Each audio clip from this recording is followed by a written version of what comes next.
मेरे प्यारे छात्र छात्राओं, आपको जैसा कि विदित है कि इस समय कोरोना महामारी चल रही है, जिसके कारण अपन लोग अभी तक मिले नहीं हैं।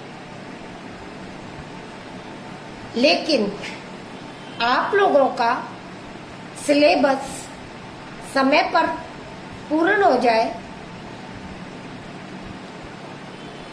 जिसके लिए हम लोगों ने ऑनलाइन पढ़ाई शुरू करवाई है, जिससे बच्चों का किसी भी तरह का नुकसान नहीं हो।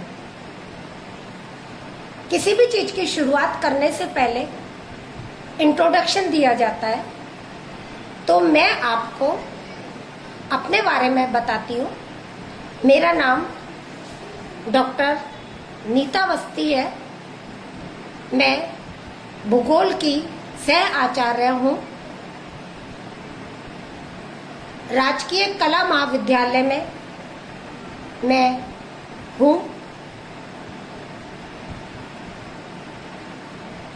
आपका थर्ड ईयर जी का सेक्शन मेरे को मिला है।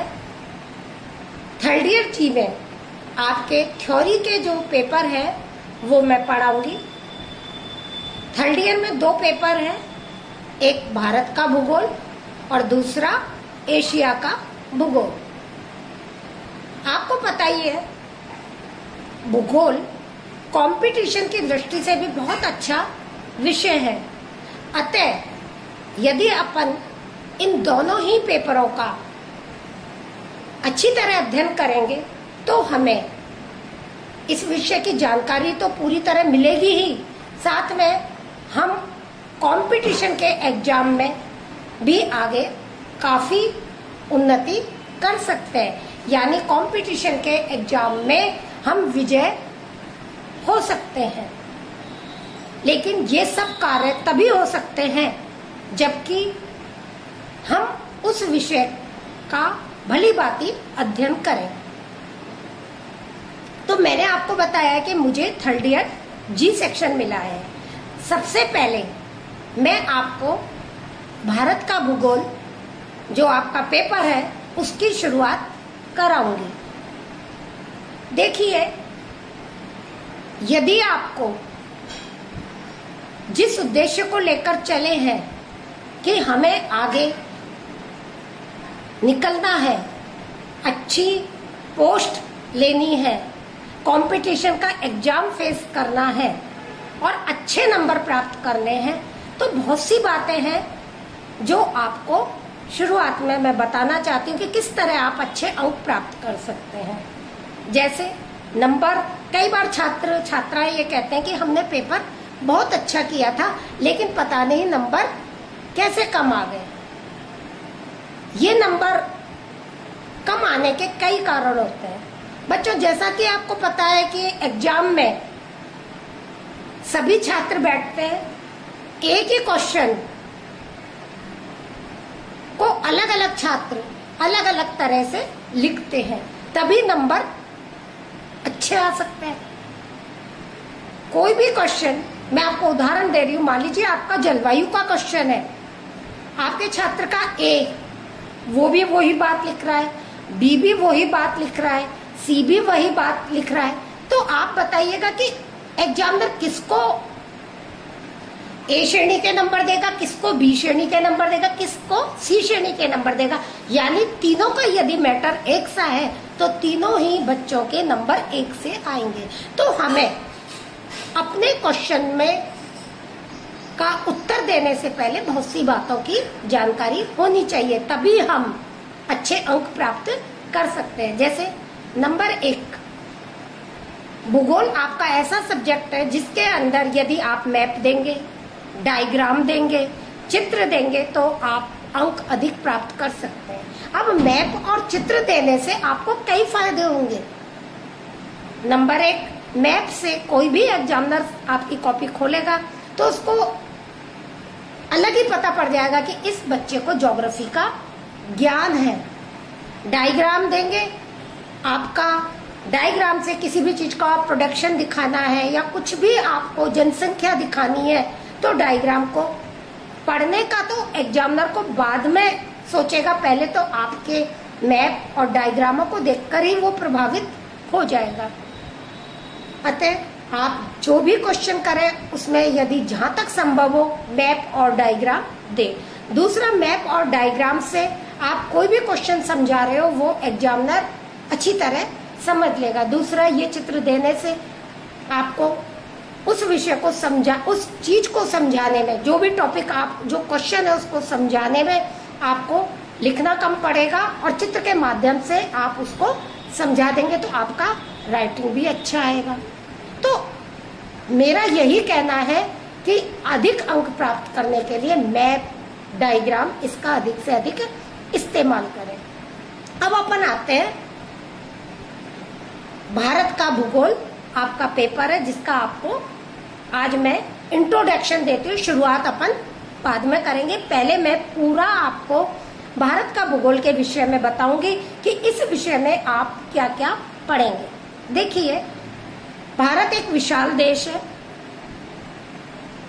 यहाँ हम देखते हैं, यदि इसको विशाल देश तो है, यदि हम इसको विभिन्नताओं वाला देश भी कहें तो कोई अतिशयोक्ति नहीं है।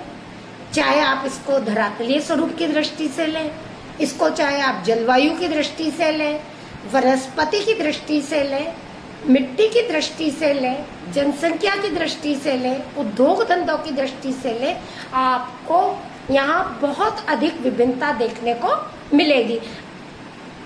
अब मैं आपको थोड़ा थोड़ा हर एक टॉपिक के बारे में फिर अपन स्टेप बाय स्टेप एक एक सिलेबस के आधार पर उन टॉपिकों का अध्ययन करेंगे। लेकिन उन टॉपिकों का अध्ययन करने से पहले मैं हर एक टॉपिक जो आप अध्ययन करेंगे उनके बारे में थोड़ी थोड़ी जानकारियां आपको दूंगी। जैसे सबसे पहले है आपका भौतिक, या आप कह सकते हैं भौतिक विभाग, आपका विभाग है उसका आपको अध्ययन करना है। हम भारत का जब भौतिक भूभाग देखते हैं तो हमको पता पड़ता है कि हमारा भारत का जो भौतिक भूभाग है या यहाँ का जो धरातल है वो समान नहीं है। कहीं पहाड़, कहीं पठार, कहीं मैदान, कहीं तटीय भाग, कहीं वनस्पति हमको देखने को मिलती है। अब हम जैसे कि उदाहरण के लिए उत्तर में हिमालय का पहाड़ी भाग के दर्शन होते हैं, तो दूसरी ओर मध्य में जब हम आते हैं तो हमें रावी गंगा का या सतलज का मैदान दिखाई देता है। नीचे की तरफ अपन और आ जाते हैं तो दक्षिण में दक्षिण का पठार देखने को मिलता है। एक और पूर्वी तटीय भाग, उसके दूसरी ओर पश्चिमी तटीय भाग देखने को मिलते हैं। पश्चिमी भाग राजस्थान में जब अपन उधर आ जाते हैं पश्चिमी भाग में राजस्थान के, तो हमें मरुस्थलीय भाग देखने को मिलते हैं। उदाहरण के लिए राजस्थान में थार का मरुस्थल। तो आपने देखा कि यहाँ पर धरातलीय संबंधी अत्यधिक विभिन्नता देखने को मिलती है। तो अपन इसका अध्ययन भौतिक स्वरूप के जो अपना टॉपिक है उसमें करेंगे। तो दूसरी ओर आप आ जाएगा जलवायु। जब हम भारत की जलवायु देखते हैं तो हमें पता पड़ता है कि जलवायु संबंधी भी अत्यधिक विभिन्नता देखने को मिलती है। उदाहरण के लिए आप देखिएगा, कहीं तो हमें महाद्वीपीय जलवायु मिलती है, कहीं हमें समुद्री जलवायु देखने को मिलती है, इसी तरह कहीं हमें मरुस्थलीय जलवायु देखने को मिलती है। जलवायु संबंधी राजस्थान में अत्यधिक विभिन्नता है, चाहे तापमान को ले लो, चाहे वर्षा को ले लो। वर्षा को अपन देखते हैं तो हम देखते हैं कि भारत के अंदर वर्षा का वितरण भी समान नहीं है। आपको उदाहरण देती हूँ, जैसे कि एक और आप चले जाइएगा चेरापूंजी, मणिपुर, उधर की साइड हम जाते हैं तो हमें पता पड़ता है चेरापूंजी एक ऐसा स्थान है जहाँ पर भारत में सबसे अधिक वर्षा होती है। तो राजस्थान के मरुस्थलीय भाग में चले जाओ, जहाँ वर्षा नाम मात्र को होती है और कई बार तो होती नहीं है। अब आप आ जाइएगा, मिट्टी को ले लीजिएगा। भारत के अंदर मिट्टी है वो एक सी नहीं है। कहीं हमको मरुस्थलीय मिट्टी देखने को मिलती है, कहीं हमको पीली मिट्टी मिलती है, कहीं हमको लेटेराइट मिट्टी मिलती है देखने को, और कहीं दोमट भुरभुरी मिट्टी देखने को मिलती है, और कहीं हमको ऐसी मिट्टी मिलती है जहाँ पर कि केवल रेगिस्तानी मिट्टी, जिसको कि भूड़ बोलते हैं, वो पाई जाती है, जो मानव की दृष्टि से बिल्कुल उपयोगी नहीं होती है। तो आपने देखा मिट्टी संबंधी अत्यधिक विभिन्नता देखने को मिलती है। इसी तरह आप वनस्पति को ले लीजिए। भारत के अंदर वनस्पति एक सी नहीं है। कहीं सदाबहारी वन पाए जाते हैं, कहीं पतझड़ वन पाए जाते हैं, कहीं डेल्टाई वन पाए जाते हैं, कहीं मरुस्थलीय वन पाए जाते हैं। इसी प्रकार हम खनिज संपदा को ले लें। खनिज की दृष्टि से हमारा देश एक धनी देश है। हमारे देश के अंदर विभिन्न प्रकार के खनिज पाए जाते हैं, लेकिन वो सभी खनिज जो एक स्थान पर मिल रहे हैं, वो ऐसा नहीं है कि वो दूसरे स्थान पर भी मिले। आप देखते हैं कि कहीं लोहा बहुत अधिक मिलता है। आप भारत को ले लीजिए। भारत में आपने सुना होगा रानीगंज, झरिया, गिरिडीह, बोकारो, डाल्टगंज, हुटार, जहाँ पर काफी मात्रा में ये पाया जाता है, कोयला पाया जाता है। कोयला भी वहां पाया जाता है शक्ति के साधनों में। तो अगर हम राजस्थान में देखें तो राजस्थान के अंदर आपको मिलेगा नहीं ऐसा, जैसा कि अन्य भागों में पाया जाता है, चाहे लोहा हो चाहे कोयला हो। इसी तरह आप शक्ति के साधनों को ले लीजिए।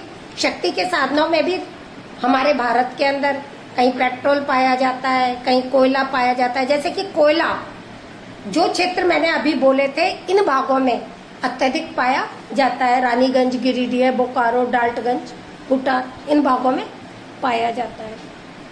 अब उद्योग धंधों को ले लीजिए। उद्योग धंधे भी भारत में एक से नहीं पाए जाते। कहीं उदाहरण के लिए आप भारत के उत्तर प्रदेश को ले लीजिए। चीनी उद्योग बड़े पैमाने पर वहां पर पाया जाता है। चीनी उद्योग की बड़ी बड़ी मिलें हैं। कहीं अपन महाराष्ट्र, गुजरात इधर की तरफ आ जाएंगे तो आप देखेंगे कपड़ा उद्योग, सूती वस्त्र उद्योग बड़े पैमाने पर है। पश्चिम बंगाल इधर की साइड में आ जाएंगे, जूट उद्योग देखने को मिलेगा। तो उद्योगों की दृष्टि से ले लीजिए, जनसंख्या की दृष्टि से ले लीजिए। भारत के अंदर जनसंख्या का भी वितरण समान नहीं है। कहीं बहुत अधिक जनसंख्या है, कहीं मध्यम श्रेणी की है, कहीं बहुत कम है और कहीं बिल्कुल भी नहीं है। एक और जो मैदानी भूभाग है, वहां पर चाहे क्षेत्र बहुत कम है, लेकिन बड़े पैमाने पर जनसंख्या का घनत्व देखने को मिलता है। इसी तरह हम संस्कृति ले भारत की, वो भी विभिन्नता देखने को हमको मिलती है। जातियों को ले, कहीं भारत के अंदर विभिन्न प्रकार की जातियां हैं। कहीं भील है, कहीं मीणा है, कहीं अन्य और जातियां हैं, नागा जाति हैं। तो कहने का तात्पर्य यह है कि भारत एक विभिन्नताओं वाला देश है। चाहे हम यहाँ की भौतिक भूभागों को लें, चाहे यहाँ की मिट्टी को लें, यहाँ की जलवायु को लें, यहाँ की वनस्पति को लें, यहाँ के खनिजों को लें, यहाँ की शक्ति के साधनों को लें, हमें अत्यधिक विभिन्नता देखने को मिलती है। तो ये है अब अपन स्टेप। अब अपनी जो ये क्लास है जी सेक्शन की है, ये थ्योरी के पेपर हैं जो मुझको मिले हैं। ये प्रतिदिन आपकी क्लास चलेगी और आप मेरी ये क्लास अटेंड करें ऑनलाइन, जिससे कि आप लोगों की कोई समस्या हो तो वो आप मुझसे शेयर करें। मैं आपको होमवर्क दूंगी और उसको, उन क्वेश्चनों को आप करिएगा। मेरा ये कहना है कि उन क्वेश्चनों के आप जब जो हमने आपको पढ़ाएंगे उसको आप जब ध्यान से सुनेंगे और उसके बाद आप क्वेश्चन का उत्तर समझ के जब लिखेंगे, लिखकर जरूर देखिएगा। अगर आपको कोई प्रॉब्लम आती है तो आप उसका निराकरण के लिए हमको बताइएगा। हम जितनी कोशिश होगी उसका निराकरण करेंगे। आपको होमवर्क देंगे, वो भी आप करिएगा। साथ में एक और है कि अच्छे अंक लाने के लिए आप कई सालों के पेपर निकाल लीजिएगा। उनके अंदर किस तरह के कौन से टॉपिक पे क्वेश्चन आते हैं उसको भी देखिए, क्योंकि एक ही क्वेश्चन एक ही होता है, उत्तर एक ही होता है, उत्तर एक ही होता है, लेकिन उसको घुमा फिरा कर किसी भी तरह पूछा जा सकता है। Thank you.